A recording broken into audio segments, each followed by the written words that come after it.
The Fighting Orioles of Baltimore squared off against the Rays of Tampa Bay in a fierce 4-game set. So how have the Birds fared so far in the first 2 games? Let's have a mound visit and talk about it. Let's go O's!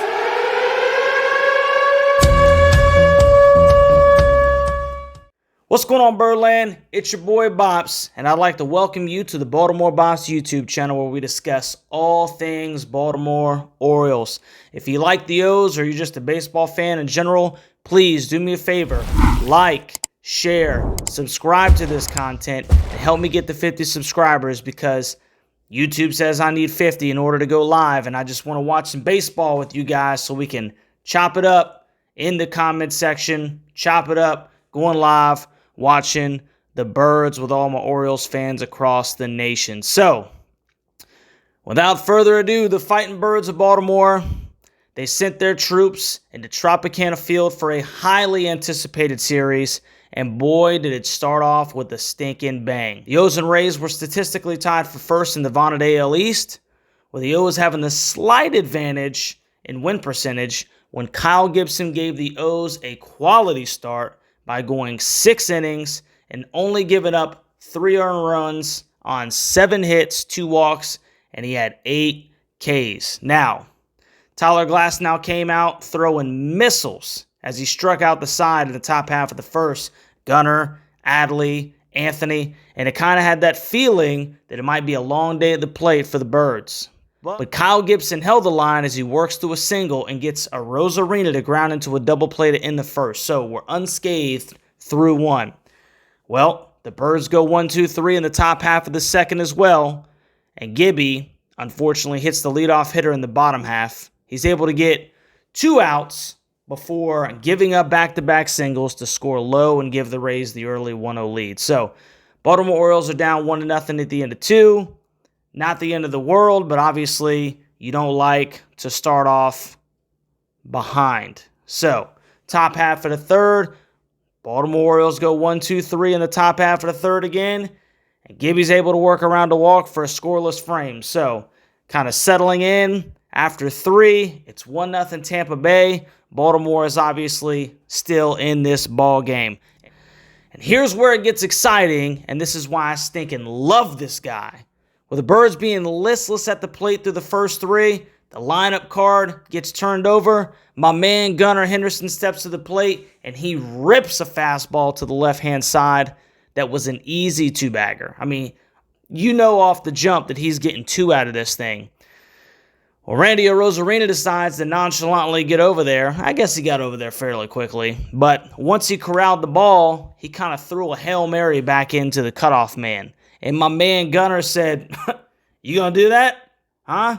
You just gonna you gonna toss it up like that? All right, I'm gonna take an extra 90 feet. And man, my man came in head first, sliding into third, not second, from second, slided into third, and just gets up on one knee and just lets out a stinking Warriors. Let's go!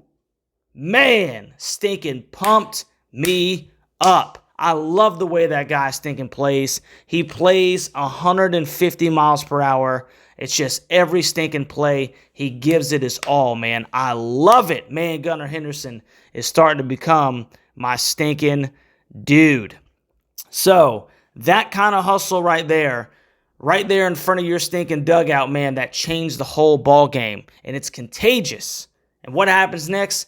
My man Adley Rutschman singles him in, gets a base hit to right, and then Anthony Santander follows that with a single of his own. So you got 3 straight base knocks, and it's 1-1 Birds with 1-1 tie.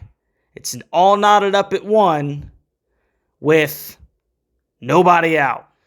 So then Rutsch and Santander, they move up 90 feet on a wild pitch. So now you got runners at second and third, nobody down, and O'Hearn comes through with a sac fly that scores Rutsch, and he puts the Birds up 2-1. Now, you got 2-1 Birds.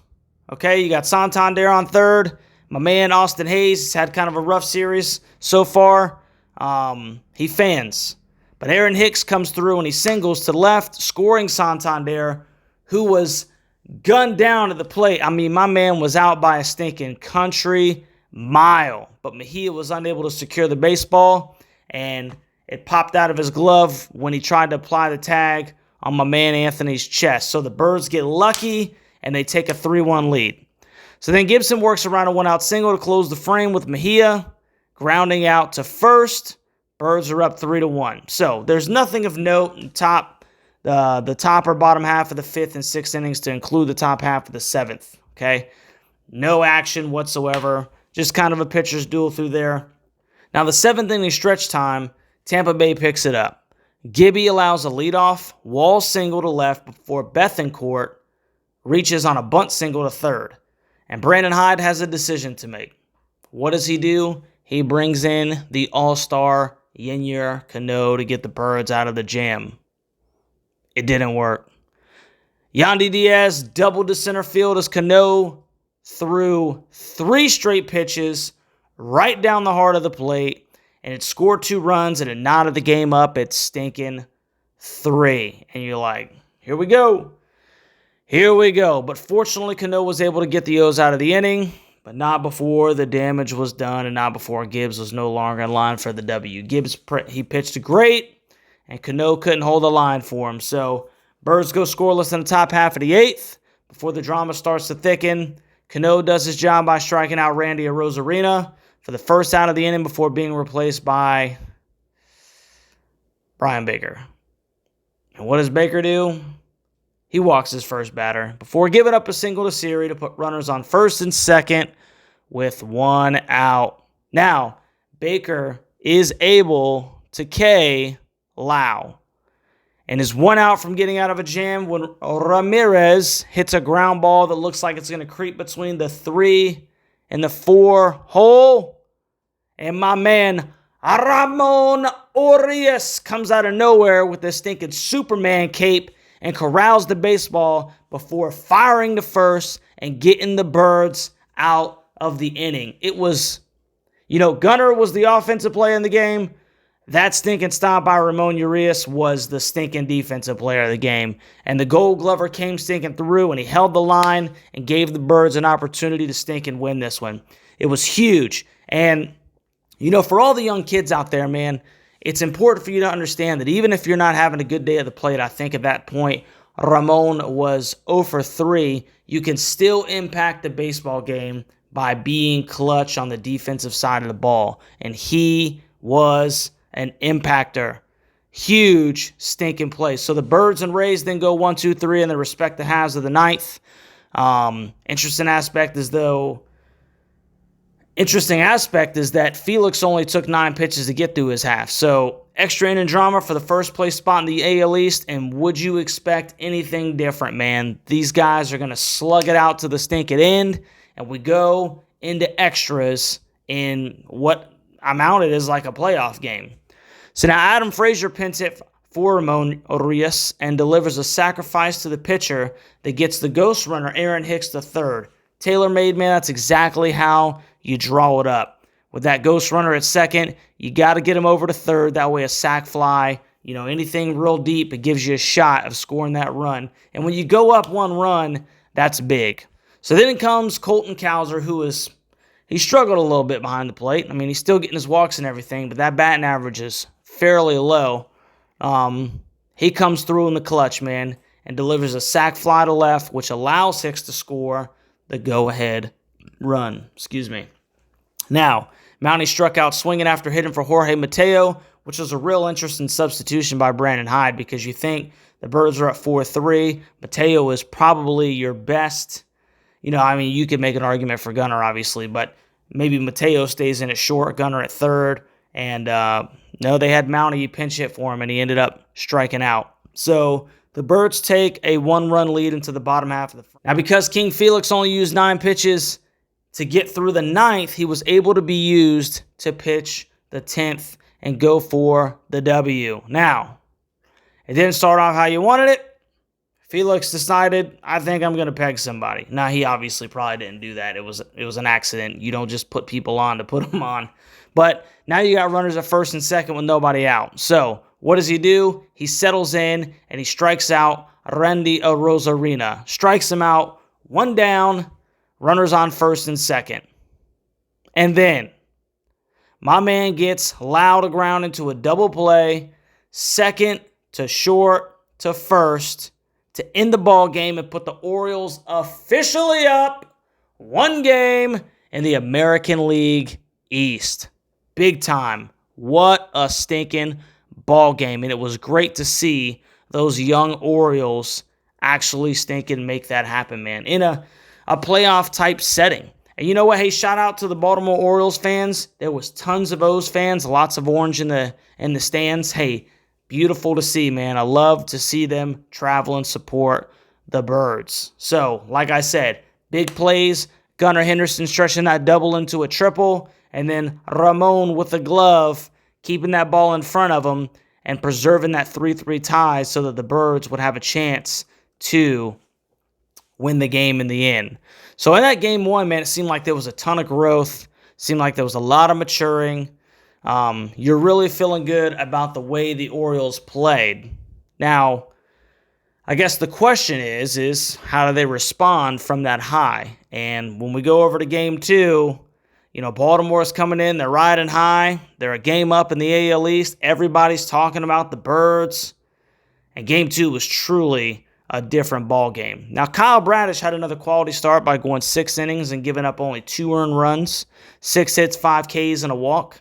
The only problem is that Zach Eflin was fantastic, going 7 innings, allowing no runs on only 2 stinking hits and 8 Ks with only 1 walk.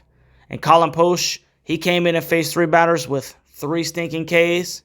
Fairbanks ends up getting all 3 of his outs and Ks. He did end up walking Rutschman, but, you know, before Rutschman walked, the last 6 Orioles were retired by strikeout. And then after Rutschman walked in the 9th, the last 2 Orioles were retired by strikeout. So, man, 8 out of the last 9 Orioles outs were Ks. That's not good. So, I mean, it was a tough night at the plate for the Birds. They could get nothing done at the plate tonight. And, you know, it was a rough offensive showing after that high that they had in game 1. So, we did get to see the much-anticipated debut of recently acquired pitcher Shintaro Fujinami, who likes to be called Fuji. And his first pitch in an Orioles uniform, well, Jose Siri turned his 99-mile-per-hour fastball into a 359-foot dinger out to center field. You know, so that's a heck of a way to get introduced to your team. But he settled in, and he ended up getting out of the inning. I'm sure he'll be fine in the long run. It was good to see Cionel Perez come through and pitch a scoreless half. But unfortunately, the Birds in Game 2, they fall to the Tampa Bay Rays 3-0, bringing them to 59-38, and they're still technically in first place in the division. The Rays go to 61-40, and after the halfway mark of the series, we are right back where we started. And it doesn't get any easier with McClanahan on the hill tomorrow. So, it'll be interesting to see, Birdland, how the Birds respond. Okay? I am sure that this game is going to leave a bitter taste in their mouth. And hopefully they come out tomorrow and they are just hell-bent on making a statement. Now, don't forget, tomorrow, we've had 2 straight 640 pitches. 4:10 first pitch. G-Rod versus McClanahan. They'll duke it out for the number 1 spot. It's can't-miss baseball. Like I said, like, share, subscribe to this content. Help me get to 50. And we'll see you on the next one, Birdland.